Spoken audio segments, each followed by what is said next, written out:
friendo, Steve here. Welcome back to another Ask Wrestle Juice. Once again, y'all left some great questions in our community thread QA thing that I did, and I answered a bunch of them already in text form, and now I'm going to answer a bunch more here on Ask Wrestle Juice. Before I get started, do me a huge favor, hit that thumbs up, and the subscribe button really helps Wrestle Juice do stuff. Let's kick this off with Aaron Burley. Says, do you think the constant switching of the TNT championship diminishes the title in any way? And do you think Cody leaving AEW had anything to do with the title changing hands so much? Or because of the fact that Sammy's no longer over? Yes, yes, and no. Hold on. No, yes, and yes. So I'll be honest with you. I think that the TNT title is that one title in AEW that is fairly unpredictable. Like, we sort of saw Britt Baker winning the women's title and Thunder Rosa beating her for it. Right now, it's maybe a little bit murkier. I think they probably might do title unification with Jade winning the title against Thunder Rosa. We all saw Jade winning the TBS title. She basically named it before she even won it. It was kind of obvious. The tag titles, we kind of know how that's going to go. I feel like FTR is probably going to be tag champions next. They're going to be the belt collecting thing. And then they'll hand it over to, like, I don't know, LAX or Red Dragon. You kind of understand where those titles are going. The AEW title is predictable as hell. The TNT title is not. And I kind of like that because I feel like everything else is so predictable. Once they sort of telegraph something, you know where it's headed. The TNT title, because of all that, I like that it's fairly unpredictable. There hasn't really been any weak champions yet, just maybe some weird championship reigns. I really liked when Brody destroyed Cody for the title and then they came back into the dog collar match. I like that. It was pretty transparent, is because Cody was leaving to film some stuff, but whatever. I kind of liked that. Sammy now being like a 3-time TNT title guy, he's going to be associated with that title going forward. Scorpio Sky had a big double turn in this match, which made that title feel more important in the context of that match. Miro had a strong run. Darby had a strong run. I love how Darby's title run ended. So regardless of it being sort of hot potatoed, the story beats for the TNT title have actually been pretty cool by and large. At the same time, I do think that Cody would still be champion right now if he hadn't left, because I think it was Cody's goal, because he regretted not being able to vie for the world title. He was going to try to make the TNT title as strong as possible. So I think he still would have been champion. Also, had the crowd reacted more positively to Sammy and Ty, chances are we wouldn't have had the title switches that we've had. So, yeah, I think all that's probably true. Tony Khan with the TNT title sees no problem in shifting with the winds of change. And I think that's fine as long as they keep those story moments in the matches for the TNT title important. And I think they have. I think that's the most important thing. You look back to the Attitude Era, Steve Austin lost his world title, what was it, like 3 months or so after he won it to Kane, and it was fine. And I'm not going to say they hot potatoed it, but that title changed hands a lot within the span of between 98 and let's say 2000, because they had so much great talent there. I'm fine with it as long as the story beats feel important. And that's what they've done with the TNT title. I'm a fan of it. I know a lot of people might criticize the title length, the switching of titles pretty soon after it was won. I'm cool with it because it leaves it unpredictable. And when they do a title change like that, you cannot deny that crowd was hot for Scorpio Sky turning face with the double turn in that match. I thought it was good stuff, to be honest with you. So I'm actually all about it. I think AEW's done a good job with the TNT title. And you can apply whatever term, hot potatoing, whatever. You can apply that term if you want. But the bottom line is the stories have been entertaining. So I'm here for it. I'm just trying to do something. Says, in your opinion, what could WWE do to bring back hardcore fans? What can AEW do to bring in more casual fans?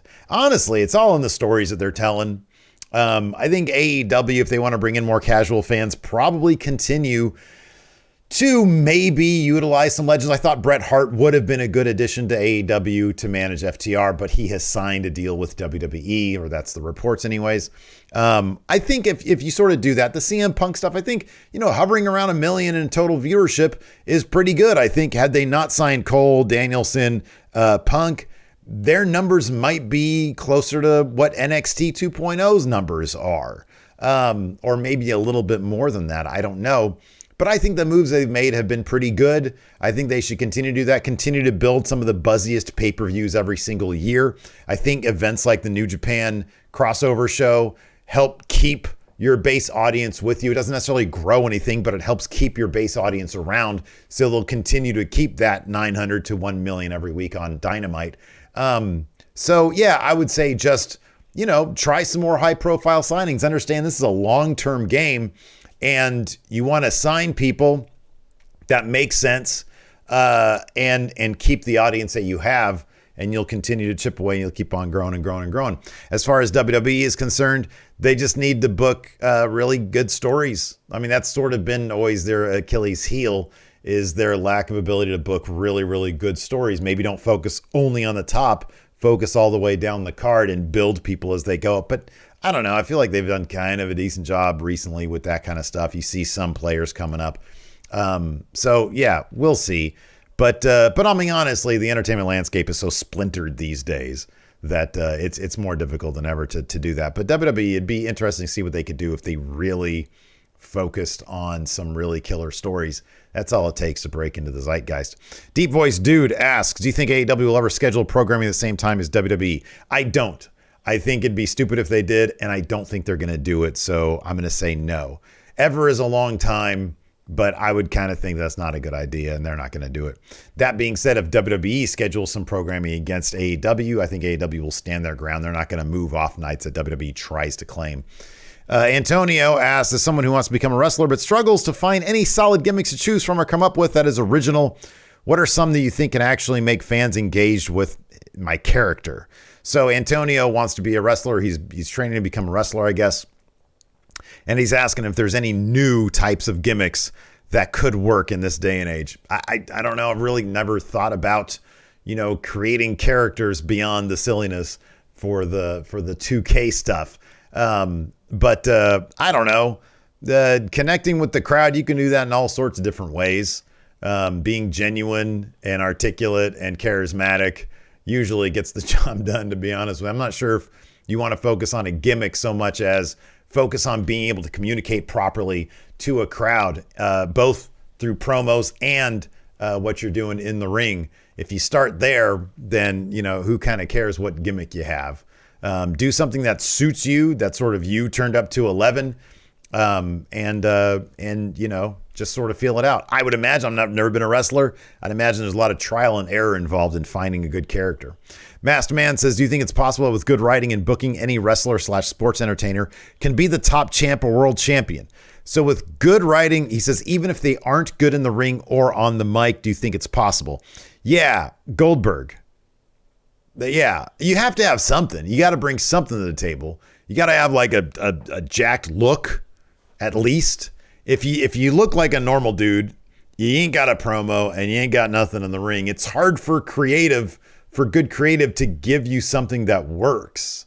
I mean, when I think of that kind of thing, I think back to when I feel like there were some moments WWE had to make something big out of Ken Shamrock, even though I think later on somebody like Bruce Pritchard said that he wasn't the most reliable person backstage. I think the crowd was really ready to get into Ken Shamrock. He didn't have the best promos in the world, but that dude could tap some people out and he had legitimacy behind him. I think WWE could have done something with him pretty big, and creatively speaking, they had moments where they could have done that. And they just ended up sort of kind of dropping the ball with him a little bit. Or he shot himself in the foot. I don't know what that situation really was. But I feel like he was a guy who had a lot in the ring. He didn't have like the promo, but creative could have gotten him over that particular hump, I feel. But I mean, you got to bring something to the table. You can't, all the best creative in the world's not going to get a sack of potatoes over. Although in this day and age, people might pop for a sack of potatoes. William asks, what in your opinion is New Japan Strong need to do to get the regular social media conversation of an Impact or a GCW? gifable moments, sort of Twitter friendly moments that you can clip in a minute and be like, oh my God, look at this. Really good stories. Again, it's hard to break through, but they've got like what? Don't they have like weekly TV? I think they've got Strong is a weekly TV show. It's hard to break through when you got Impact Weekly, you got MLW, I think weekly.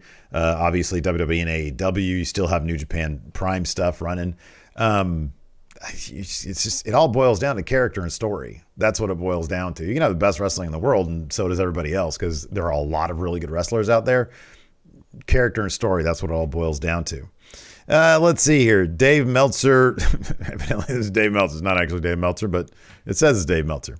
Which wrestler from the original AEW has been the most disappointing thus far? Why and how would you improve their situation? I mean, it's got to be. I'm going to say I haven't seen a whole lot of character improvement from Jungle Boy. He's a great wrestler. He's really a good, solid wrestler. And I think he's improved in that aspect.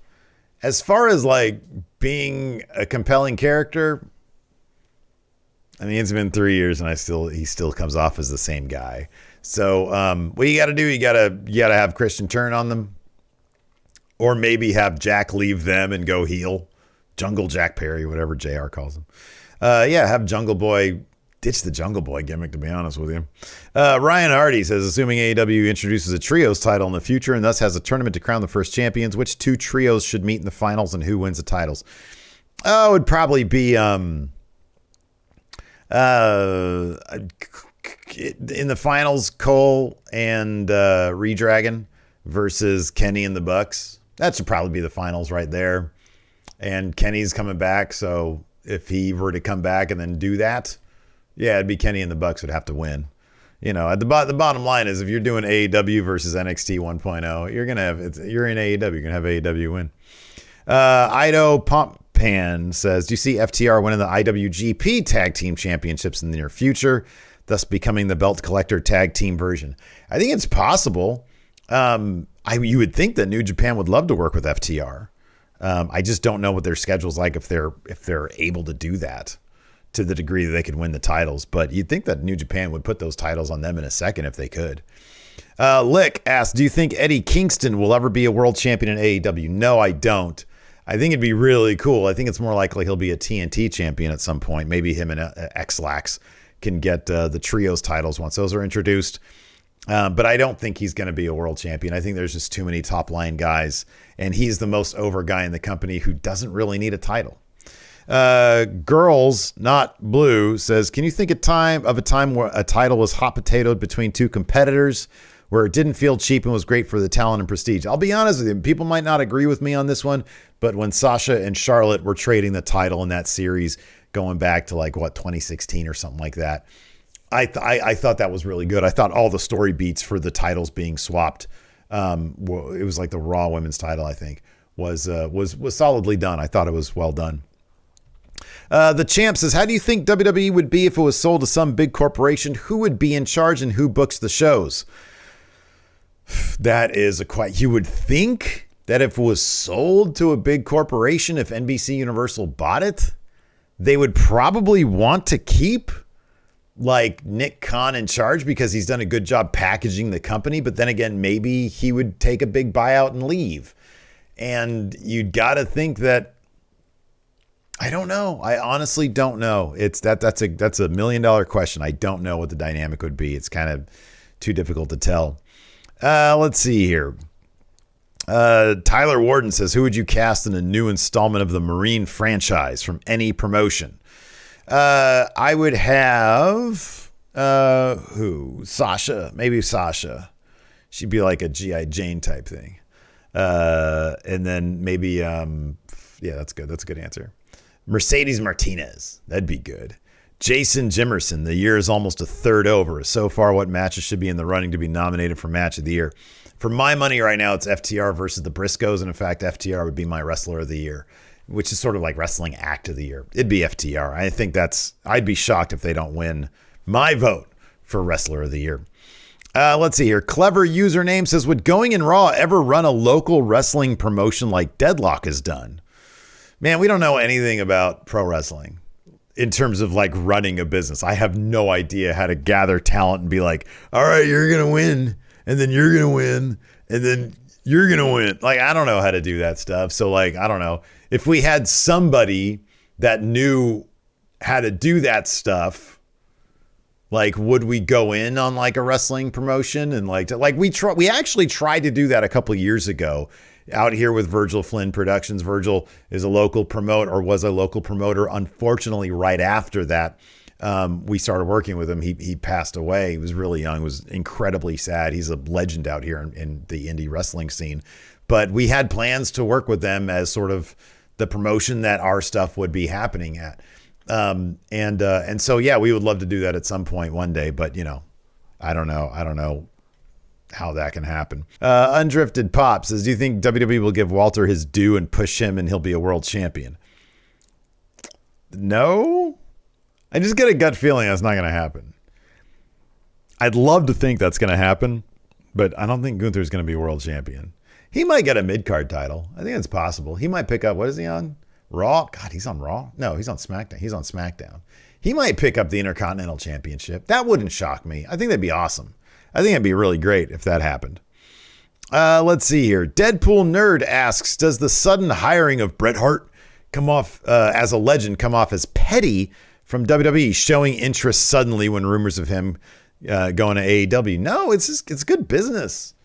It's good business. Like, it's good for him because his entire legacy, his real legacy, is at WWE, and everything that has him in it, they own.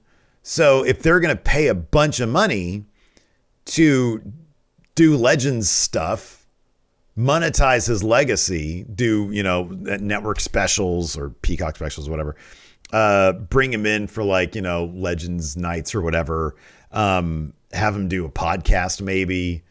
I mean, you know, that it fits because he's been there forever. Like he made his name there, really. So no, I don't think of it as petty. It's like, hey, there's rumors that he's going to go over there. Well, maybe we can offer him something different to keep our competitor from getting him, and at the same time make him very happy, and at the same time produce really good content for people. I don't see that as petty. I just think it's a wise business move. I mean, is it reactive to something else? Sure. But I mean, many business moves are, you know, you got to be if you're in business. So no, I don't consider it petty.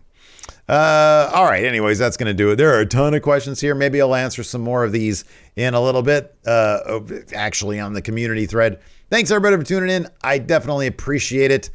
Check out one of these other videos here. I did a video where I watched a really kind of vulgar and innuendo laced collection of wrestling promos. It's pretty damn funny. It's just me laughing at a bunch of stuff. So check that out. And then you can check out this video over here if you want to as well. Look at my bug back there. What are you doing, mama? Oh, okay. We'll talk to you guys later.